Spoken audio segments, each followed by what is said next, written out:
కొత్త జిల్లాలు ఏర్పడిన తర్వాత జిల్లా అభివృద్ధి కుట్టుపడింది అని, ఈ జిల్లాల్లో పరిశ్రమలు లేక ఉపాధి కోల్పోయిన యువత ఇతర రాష్ట్రాలకు ఉపాధికి వలస వెళ్తున్నారని, కూటమి ప్రభుత్వం వెంటనే జిల్లా అభివృద్ధికి 10,000 కోట్లు రాష్ట్ర బడ్జెట్లో కేటాయించాలి అని మధు డిమాండ్ చేశారు.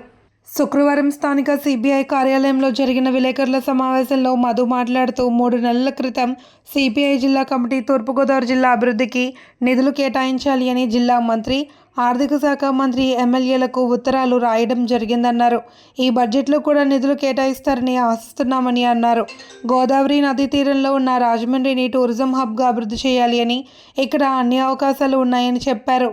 విశాఖ ఉక్కుకు నామమాత్రం బడ్జెట్ కేటాయించి తాత్కాలిక ఉపశమనమే తప్ప దీనిని ప్రైవేటీకరణ కాకుండా ఆపడానికి మోడీ ప్రభుత్వం కృషి చేయలేదని విమర్శించారు. విశాఖ ఉక్కు కర్మాగారానికి గనులు కేటాయించకుండా అప్పుల్లో తీసుకుని పోయి ప్రైవేటీకరణ చేయడాన్ని ప్రయత్నిస్తున్నామన్నారు.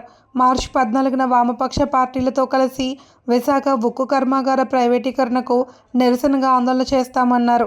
23న సర్దార్ భగత్ సింగ్ వర్ధంతి నుండి ఏప్రిల్ 14వ తేదీ రాజ్యాంగ నిర్మాత అంబేద్కర్ జయంతి వరకు సిపిఐ జాతీయ కార్యవర్గం తీసుకున్న నిర్ణయం మేరకు జిల్లాలో ప్రచార జాథా చేపడతామన్నారు. సిపిఐ జిల్లా నాయకులు కె రాంబాబు, వి కొండలరావు, సప్ప రమణ, చింతలపూడి సునీల్, కె శ్రీనివాస్, టి త్రిమూర్తులు తదితరులు పాల్గొన్నారు. సిపిఐ జిల్లా కమిటీ కందులు దుర్గేష్ గారికి, వాసు గారికి, బుచ్చి చౌదరి గారికి, అలాగే రాష్ట్ర ఆర్థిక శాఖ మంత్రికి అందరికి కూడా ఒక లెటర్ రాసింది కమ్యూనిస్ట్ పార్టీ. ఏంటంటే, ఈ జిల్లా విడిపోయిన తర్వాత సంవత్సరం అవుతుంది.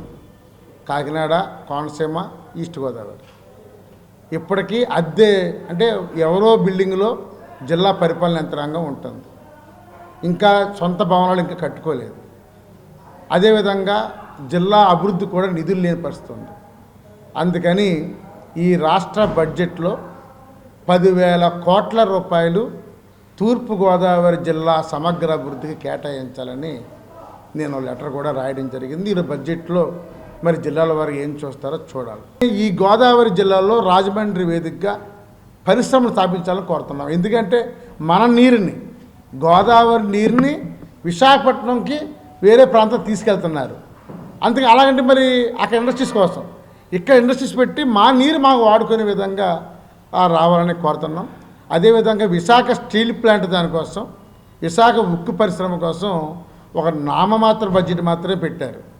ఇది విశాఖ స్టీల్ ప్లాంట్ మరింత పెడుగరం చేసి అమ్మేయడానికి ఏదో కొంత పాపులర్ తప్ప వాళ్ళకి చిత్తశుద్ధి లేదు.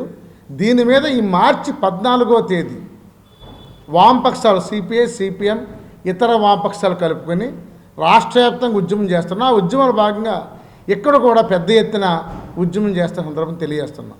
అదేవిధంగా భగత్ సింగ్ మార్చి 23వ తారీఖు వర్ధంతి.